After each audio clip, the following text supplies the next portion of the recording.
Hi, I'm Georgie, and welcome back to the Ava Wellness podcast. If your wellness to-do list is never ending and you're overwhelmed by trends and information being thrown your way, then we are here to simplify it. So, if you're ready to own your health, keep listening.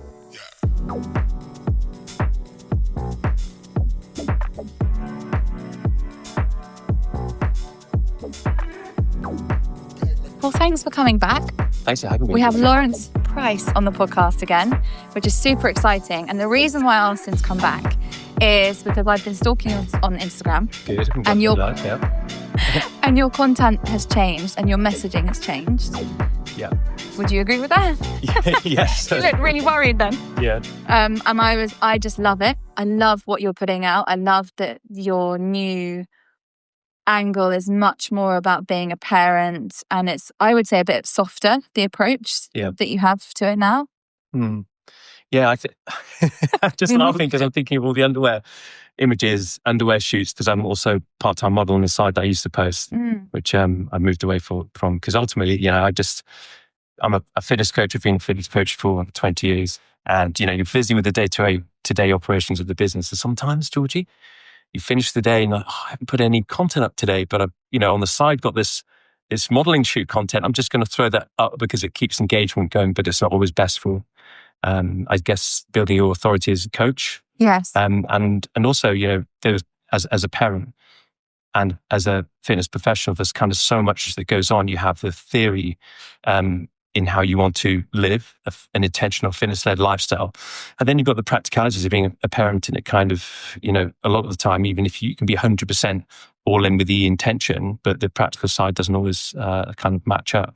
So instead of trying to hide that and just talk about pure fitness, I decided actually, let's get rid of the underwear shots and let's just talk about the realities of being a parent, integrating fitness and the challenges around that. And actually it just felt like a release, and it felt like I was being more authentic to how I am offline, to all the conversations that I have offline. And ultimately, I can come back to what I do best, which is coaching people and talking about it with a parenting angle. Yeah, sorry, we've done it back to front. For anyone who doesn't know who you are, what's your sort of elevator pitch to them? Oh, crikey. Well, I've been a coach for 20 years. And over that Lawrence time... is OG Fitness, OG Fitness fan. Well, I kind of semi-worked it out that it's about 13,000 PT sessions that I've conducted in that time, which is, crazy. It's crazy, isn't it? Because you just go about your work week to week and, you're fully in it. And then, before you know it, a decade passes, almost 2 decades now. And it's quite nice to kind of check out the stats. And then, so I combine my in-person work, which is mainly with 3 VIP families that I see in London, with my online coaching for busy parents, which is, a perfect kind of way to combine my reality, which as a dad of a 9-year-old girl and a 6-year-old boy is, full of the ebb and flow of parenthood. And I get to share a lot of the hacks, a lot of the kind of practical sides of what it takes to be a parent with the demands of that external environment. The hierarchy of needs outside your fitness needs really goes up. Yeah. And it's just very easy to be pulled in that direction and completely neglect your own health and fitness needs, which is, I think, the issue a lot of parents have. So there ultimately comes the time for a lot of parents where they decide to shift the dial back to themselves. But it's how to do that, how to reintegrate fitness into your life, which is very different now that you've got Well, you kids. start from scratch, don't you? Really? Yeah, in many ways. There's lots of change that comes with being a parent in terms of identity shifts. And a big part of the struggle initially for parents is just trying to figure out who they are now, having let go of a lot of the past identity. And so what does fitness look like, to that new identity when you've obviously got less time? There've been a whole host of different biological changes to the men as well as to the women as well. From a mental wellness point of view, there's a kind of scrambling sometimes to understand, who you are and how you need to show up for yourself. So there is a bit of a starting from scratch. It's very different to how it was in your 20s, where you could kind of throw more at it and you'd get something back. You need to be a little bit more considered with how you select the training stimulus, with how you curate this kind of lifestyle that even outside of training, even when you're in the middle of a busy day of trying to pick up kids, is still geared towards serving you and your health needs. And in many ways, it's a subtraction game. It's not a multiplication game like it is for a lot of athletes or people who are purely able to focus on fitness. When you have a family, you have to really strip it back to the lowest dose for the maximal effect. And ultimately converting the theory into the practice, the kind of embodiment after intellectualizing it. It's always a tricky word to say. It's a hard one to say. Is where a lot of people struggle. Yeah. And so my job as a coach, predominantly for parents, is just to help kind of simplify the few things that will ultimately get back the biggest kind of reward, and just to remove friction points, not to kind of create any more as a coach, not to put more on their plate. What can you simplify? Yeah, love that. There's 3 things I really want to go deeper with you on. One is validation on social media. Yeah. Your shifts, and what you've just touched on in terms of going from a certain type of content to another. 2 is, I call it I'm not a parent, but parent guilt. Yeah. And being present for your children whilst working round the clock, I assume that you do, running a business. And then thirdly is I've had a brief encounter with working with, you call them VIPs, which is much more polite than I would call the clients that I used to train. But the wealthiest of wealthiest, higher, have ancestral, what's not ancestral, that's the wrong word, but I'm trying to say it politely. I didn't have such a good experience with some of mine when I was training them, and the pressures that come with training people like that are obviously very different to training mums online, right? The demands are quite different. Yeah. So let's start with the social media, if that's okay. Yeah. Okay. Yeah. I mean, again, I think it's a mixture of things. I think that social media, if you're a coach, has kind of evolved to a slightly different stage where you want to the kind of the signaling, the kind of random topless fitness stuff. Maybe that era is over. Maybe that got us so far, and it was a bit lazy for me to be able to kind of do all that, particularly when it came to, the modeling side of things. I had content already, I could put that up, but most of my attention was focused on my day-to-day operations of kind of coaching people. But it became increasingly clear to me, both from a practical point of view and for me in how I was feeling emotionally, that I just felt more and more uncomfortable with it. And it was also a pretty unfair reflection, I think, of my business and my brand. And ultimately, in the long run, can become quite damaging for a brand if you're not actually imparting, advice and guidance in a way that you would do for your day-to-day job. So there was a bit of a mismatch between how I was showing up online and how I was showing up offline. And it was just a bit lazy and easier, as I said, to throw up, a kind of modeling image at the end of a busy day than it was to sit down and think about a message that I wanted to convey. What are the pain points that people actually generally struggle with day to day, and how can I find 20, 30 seconds just to give a bit of a solution and to help people along with that. So it was both a kind of, I guess, an internal moral thing, not wanting to continue to show up like that, but also it was almost a sort of going pro with my social media, so that it actually did align better with my day-to-day operations. And so, as a result, I've been sharing, I guess, I don't want to use the word hacks, but these are all just kind of basic principles, but trying to really not overcomplicate, because you can't really, if you've got 20, 30 seconds to explain something on socials, just kind of simple ways to kind of speak directly to who my clients are, who are often busy parents over the age of 30, rather than all of the other demographic that might be giving me high engagement on one of those modeling shots, but actually isn't probably the right audience that I want to be speaking to. So it was a bit of a shift, and also just to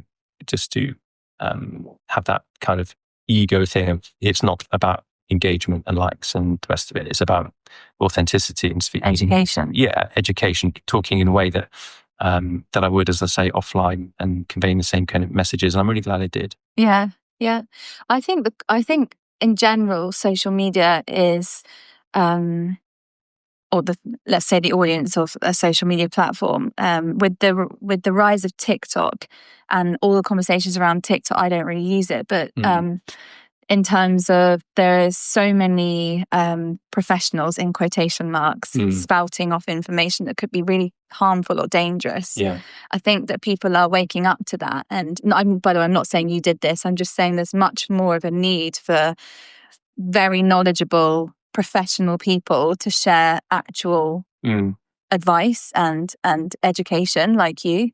It was a bit of a exactly that. But then you see all of the other ways in which people get engagement and share messages online. You think, okay, I have to enter into the spirit of that, which to a degree is fine. But there becomes a little bit of a tail wagging the dog scenario. Yes. Where you're putting up the stuff and you're saying, is this actually a fair reflection of me and how I want to show up? And if with a little bit of introspection, it's not, then changing course. You can change any second, right? Not just online, but offline as well. We're under no obligation to be who we were 5 minutes ago. But it can take just breaking a little bit of a habit, having a bit of a future vision, and then having a structure that aligns with that gives you a sort of a roadmap to how you show up each day, which on socials you can change it overnight. Literally, you have to take a bit of a hit, scary, but isn't it? It's worth it. Yeah, I've tried to change mine into more sort of like female founder, like business, the ups and downs of that, and it's been interesting. I'm like, I struggle with social media. I did like you. I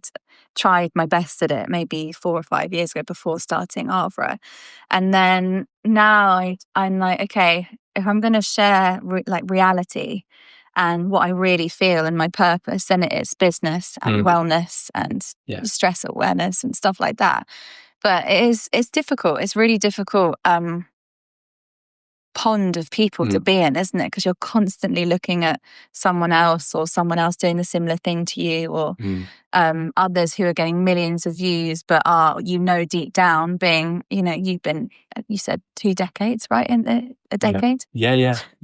Gosh, I mean, 3 decades. Yeah, I'm 41 and I became a PT at like 22. Yeah, so, yeah. I became one at 17. Oh, wow. I'm now 31. So a long time. Yeah. Not that I practice. I only have one client who's very special to me now. But you look at the sort of newbies on socials and you can't help but think, like, what are you talking about? Yeah. I mean, like at the end of the day, when it comes to fitness, principles are few, methods are many. Yeah. And as long as you're communicating, which is in a way, and you can choose all the different methods as long as they relate to the few principles that align with your goal that you want to achieve, then that's fine. It's when we start just randomly selecting lots of random methods to communicate that never relate back to those few principles. Yeah. It gets a little bit abstract and it gets a little bit out there. And people are, every day trying to find ways to create a new bit of content with a new hook. And ultimately they're going down these rabbit holes and it's getting us further away from those kind of few principles that if you just stick to and simplify things, as I say, fitness is often a subtraction game if we're busy in particular. If you stick to those few principles, then you just have to keep banging the drum to people about what will actually help them to, curate a healthy living life in the way that they want, rather than, as I say, fall down these rabbit holes trying to select a whole different traps. Yeah, lots of different methods that never relate back to those principles. Yeah. So what would you say to people to be sort of more careful on social media with their consumption? Well, I just think trying to be intentional as much as possible, whether it's online or offline. So if I say this, but it's very well designed to be the antithesis to this. How often, I don't know if you find this, but I go online thinking, okay, I'm intentional. There's something I want to look up or research. And then a few minutes go by and I'm like, oh my gosh, I got sidetracked by this one thing and I ended up going completely off on a tangent.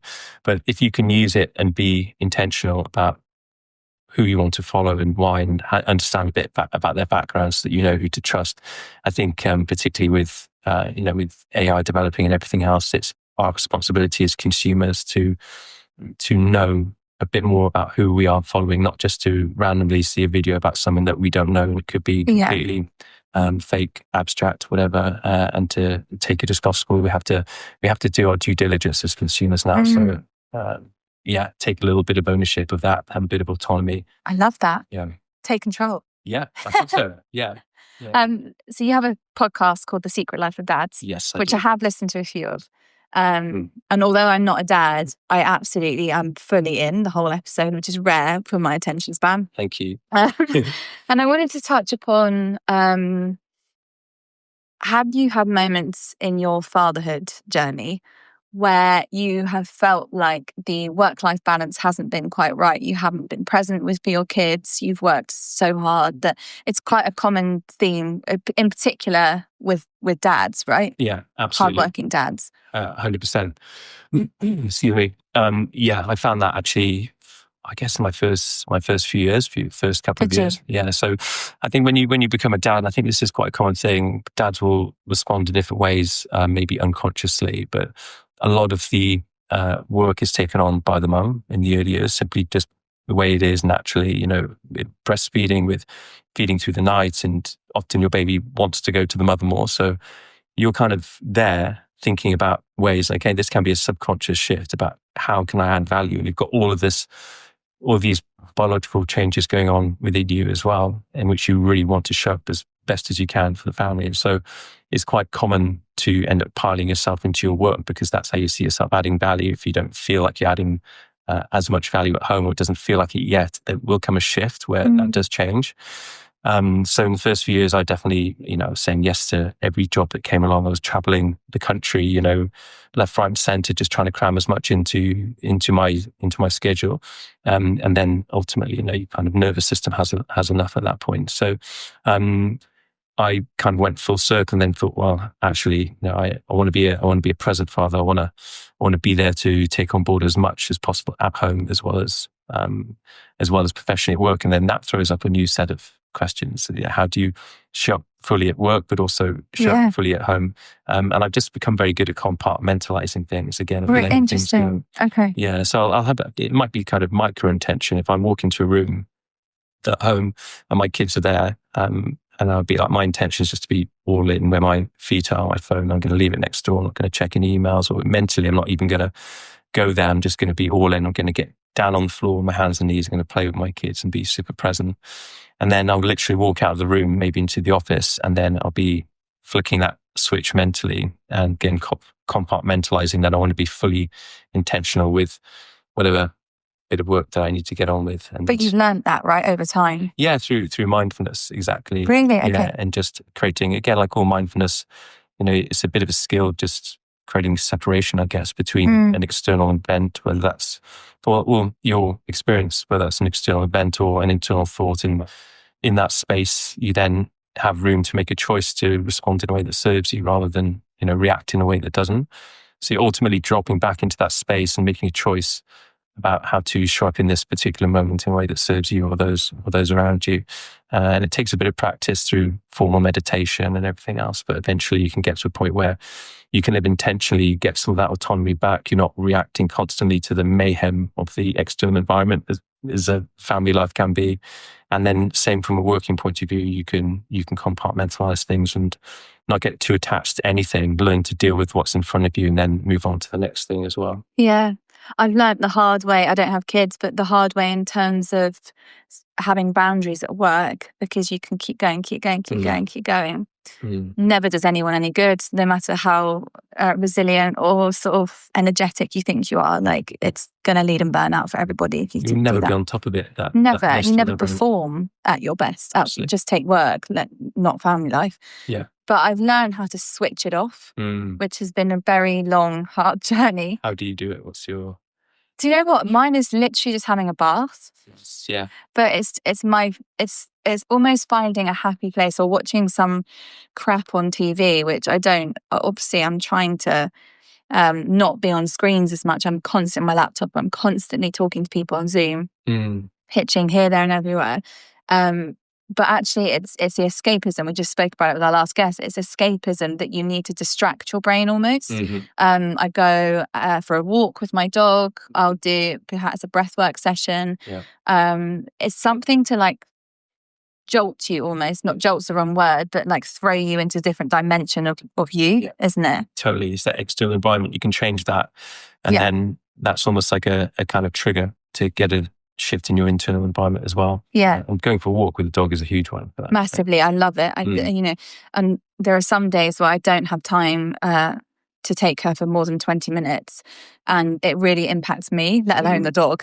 It's like, oh my God, I feel like I'm fully in like fight or flight. Yes. Yeah. Raging. Yes. The whole day. Yeah. Rather than if you take, even if it's like 20-minute blocks, three a day, just to like reset yourself. But absolutely, I've learned at the end of the day how to switch myself off. But I'm surrounded now by a lot of other like founders or CEOs or business owners, and they can't do it. Men in particular. I'm not stereotyping at all, but they're very they're a lot more resistant to that boundary. Would you agree to that? Or yeah, I think it feels safe sometimes to be. Sometimes it feels safer to be stuck in that doing mode and that busy trance than it does to give yourself a break and step out of it. And when I would argue when rest feels like a risk, then that's probably when you need it most. It's taking that leap and just being able to give yourself that space to downregulate the nervous system, to create that mental clarity. Because ultimately you will start getting diminishing returns, right? If you keep asking for more and you can't pour from an empty cup, as we know, love that expression. But I think in this day and age, where information is just going to pile up in front of us to process, and as you said earlier, the to-do list is going to be never-ending. Learning how to regulate your nervous system, and it doesn't have to be intricate breath work. It can be something as simple as walking around the block and changing your environment. But giving yourself permission to do that and learning how to regulate yourself is probably going to be a superpower in the coming 5 years. I think it's vital. I think it's especially for people like you running a business. I think it's absolutely vital to learn how to turn that switch off. Yeah.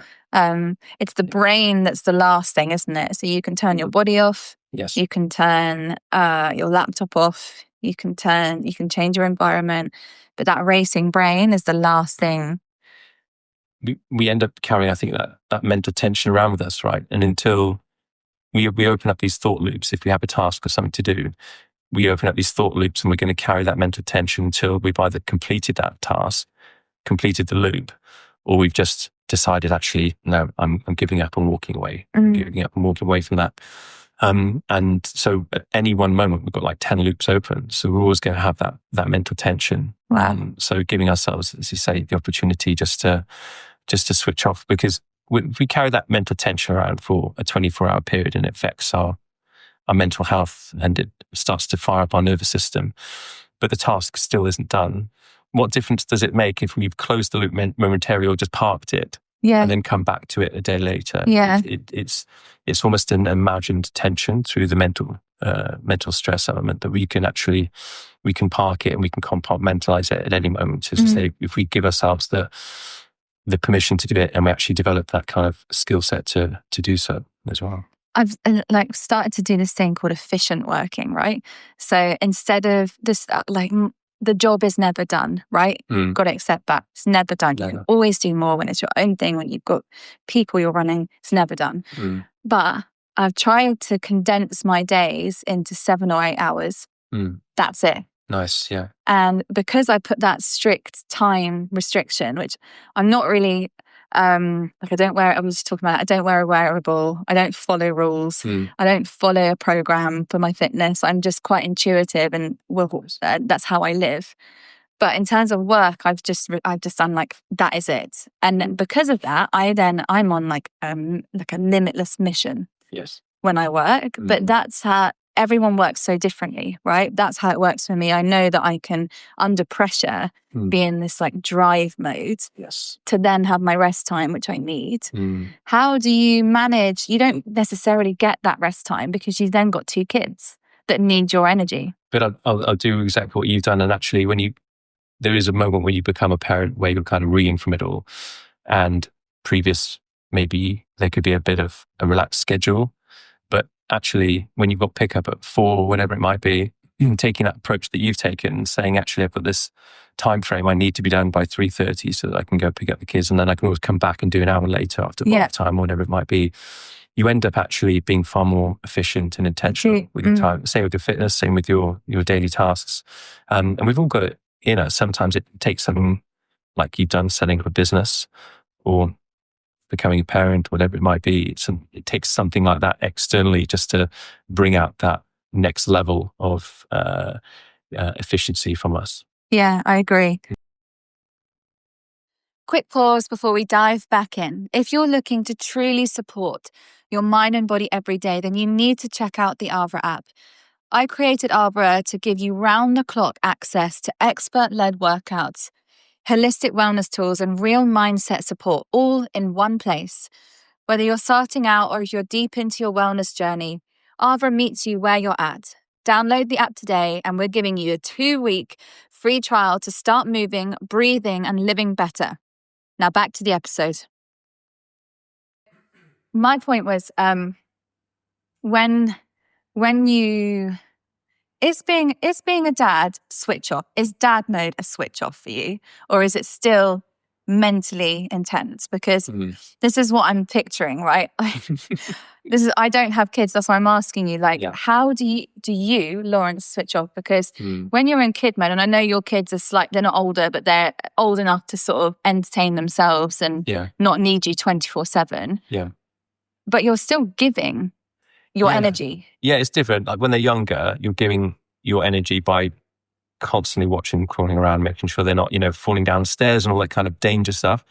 Now they're older, it's great because they are a lot more independent, and they can play by themselves, turn on the TV, can make themselves a bit of breakfast and all that kind of cool stuff. But my daughter, she's almost 9. She has autism, so she can require a lot of focus and a lot of attention at times, because sometimes she would come across quite defiant, and she'll get something into her head that she wants to do something creative, which is amazing. It's really great for her when she does that.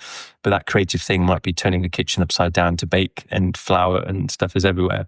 So the mental tension is watching her, giving her that space, and just allowing her to kind of have it, knowing that, it's a big cleanup operation and everything else. So, there's a difference between, I suppose, the energy and the mental focus it takes with my daughter to my son, who's super chilled.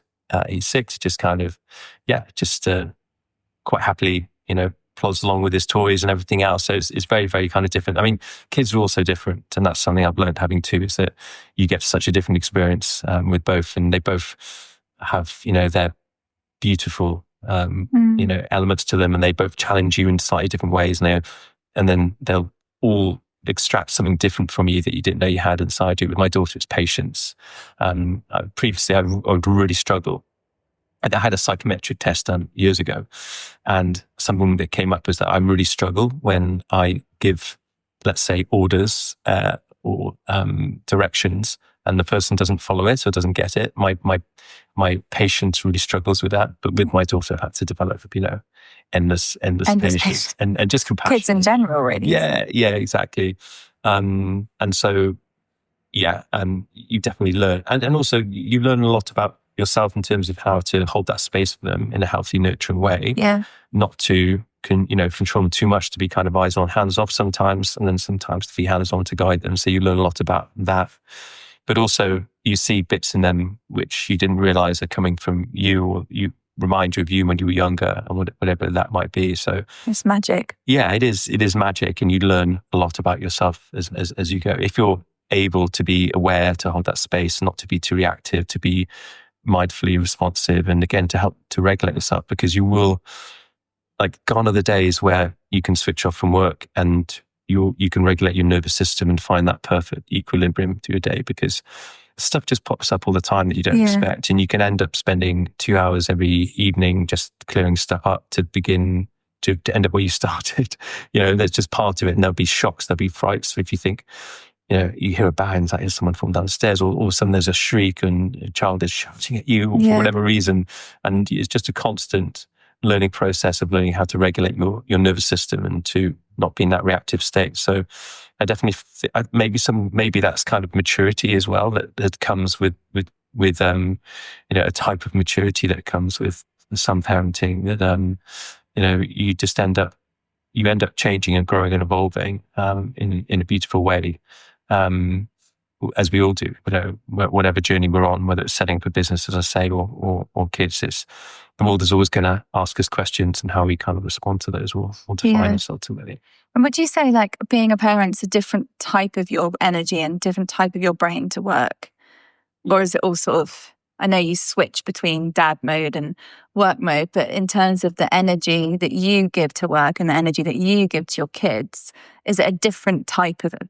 Yeah. Yeah. Oh yeah, definitely. I think, my wife will probably be a bit frustrated with the energy I bring to my kids sometimes, because it's very, we take our work seriously. We take pride in how professional we are, and how efficient we are, and how productive we are ultimately. And so we can get quite serious and in the zone, and we can lock in with that.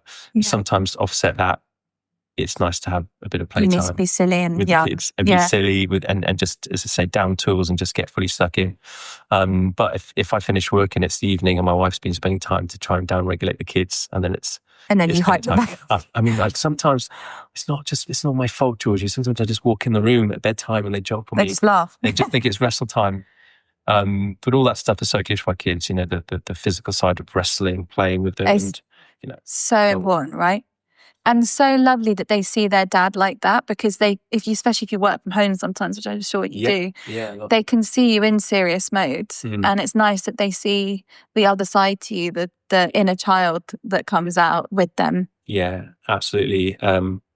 We all carry stress. And again, sometimes I'm aware that, I might carry stress and I might come back home. But to answer your question, I just tried just to melt and dissolve all that. Yeah, just go with it. Yeah, because, the stress we carry isn't ours alone. No. We pass it on if we don't manage it. And you mentioned baths earlier. I love ice baths. We've got a sauna in the garden and I love all that kind of stuff. Or workout, lifting some weight, whatever it might be.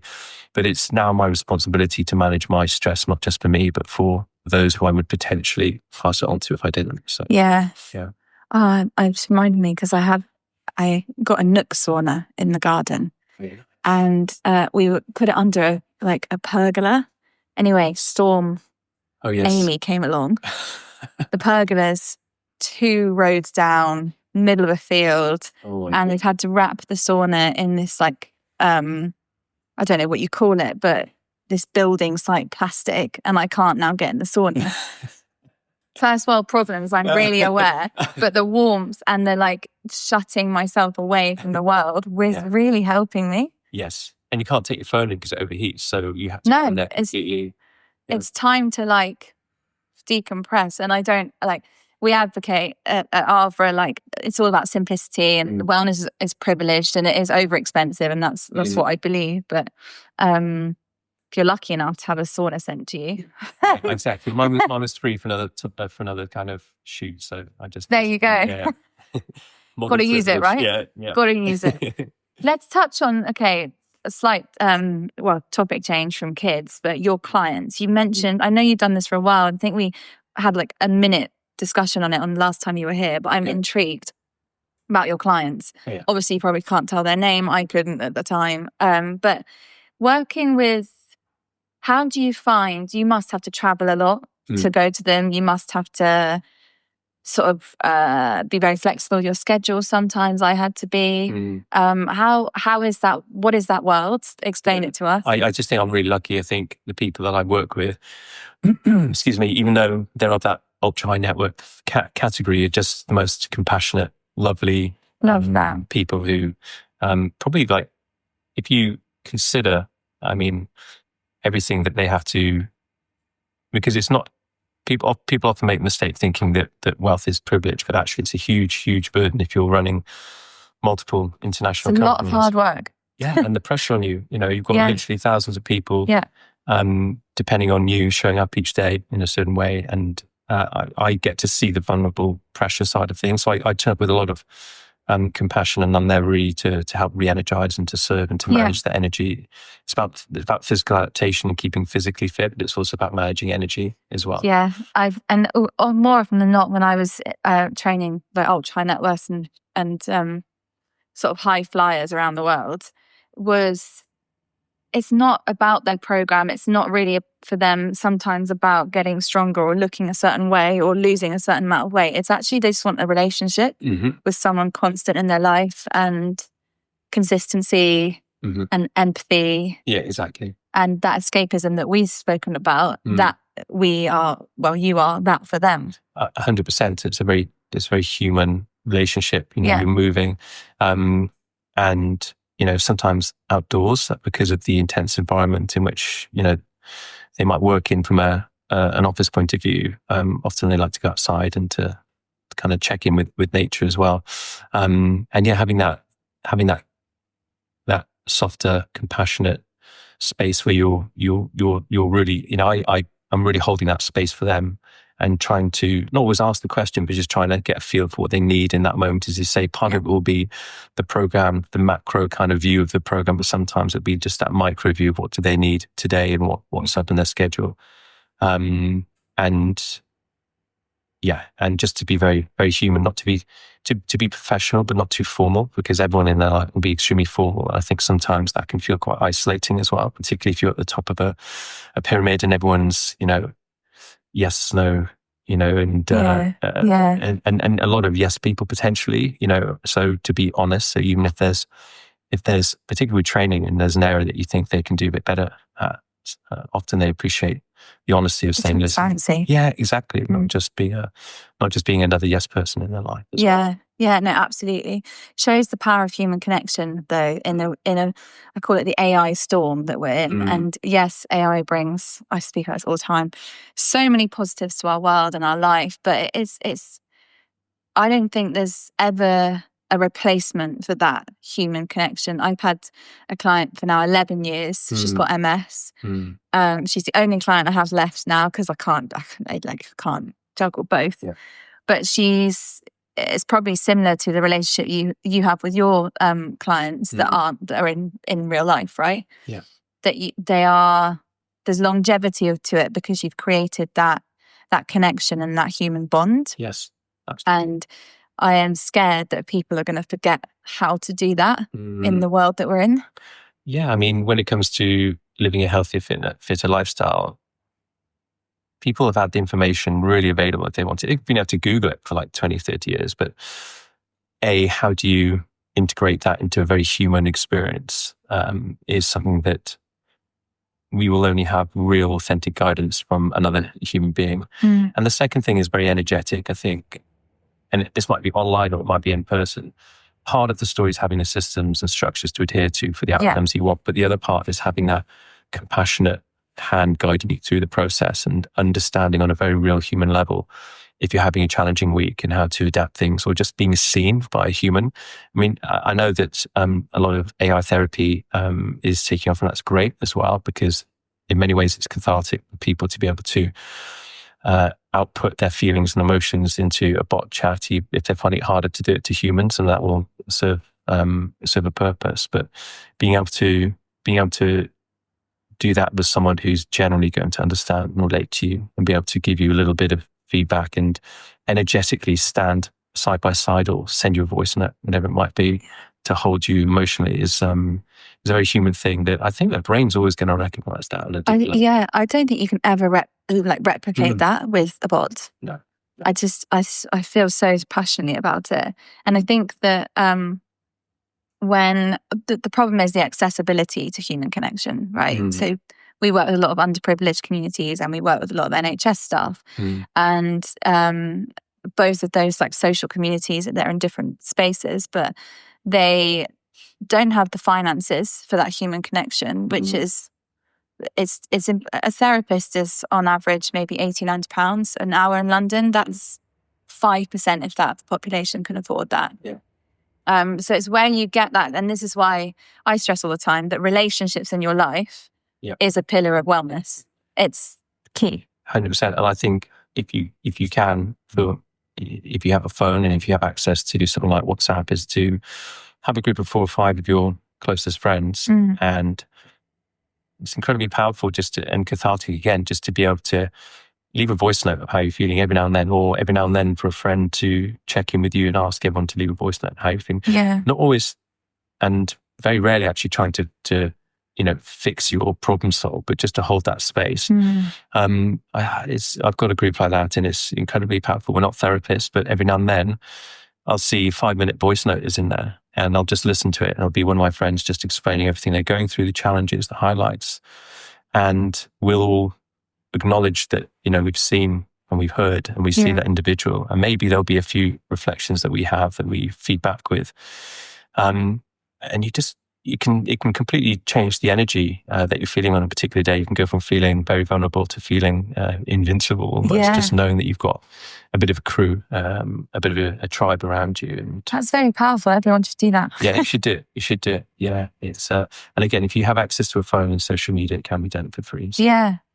I love it. Well, you've just given a tip, but we always want to finish this podcast with you giving a tip to the next guest on your number one piece of advice or practical tool or thought in how to take care of yourself. So wellness, well-being. It's very general, I know. No, I like it. I think, the number one thing with wellness, well-being with fitness is it's a lot easier to get ahead of it than it is to chase your tail. Love that. Oh, wow. And it goes back to your walking piece earlier as well. I mean, if I have the time in the day, I'll always try to do a bit of movement, like a walk before breakfast, ideally, because it sets the tone. Physically, emotionally, psychologically, physically, you're getting ahead of the energy balance for weight loss. If that's your goal, you're again creating a nice hormone balance for your day. You're psychologically creating action in a positive way early in the day that perpetuates even more positive action later in the day. So something small can then spark, be the lead domino for a whole sequence of other positive occurrences. And as I say, because of the link to the hormonal piece as well, you will feel that additional level of endorphin, serotonin, dopamine that will just leave you feeling like you're operating at a slightly higher frequency that day, which is again going to lead you to gravitating to more positive behaviors. Rather than the flip side of that is not doing any movement, maybe scrolling or doing emails first thing in the day, and then it gets to 3 or 4 o'clock and you hardly had any steps and it feels like a mountain to climb. You've got to chase your tail, and then you feel resentment emotionally, psychologically, you don't feel empowered, and it can be a bit of a kind of downward spiral. So getting ahead of it is far easier than chasing your tail, and it can be something as easy as 2,000 steps before breakfast is something I want to talk about. Get ahead of it, guys. I love that. It's brilliant. Well, thank you so much. Thanks, Julie. Where can people find you? I'll put it all on the show notes for everybody, but... I guess Instagram, you won't get as many underwear photos as you used to, but Lawrence Price _ Okay, and I'll link your podcast below because it's truly, it's very unique, your podcast. So do go have a listen. Go check out Lawrence. Thank you so much for joining. What a great chat. And I'll see you guys next time. Bye.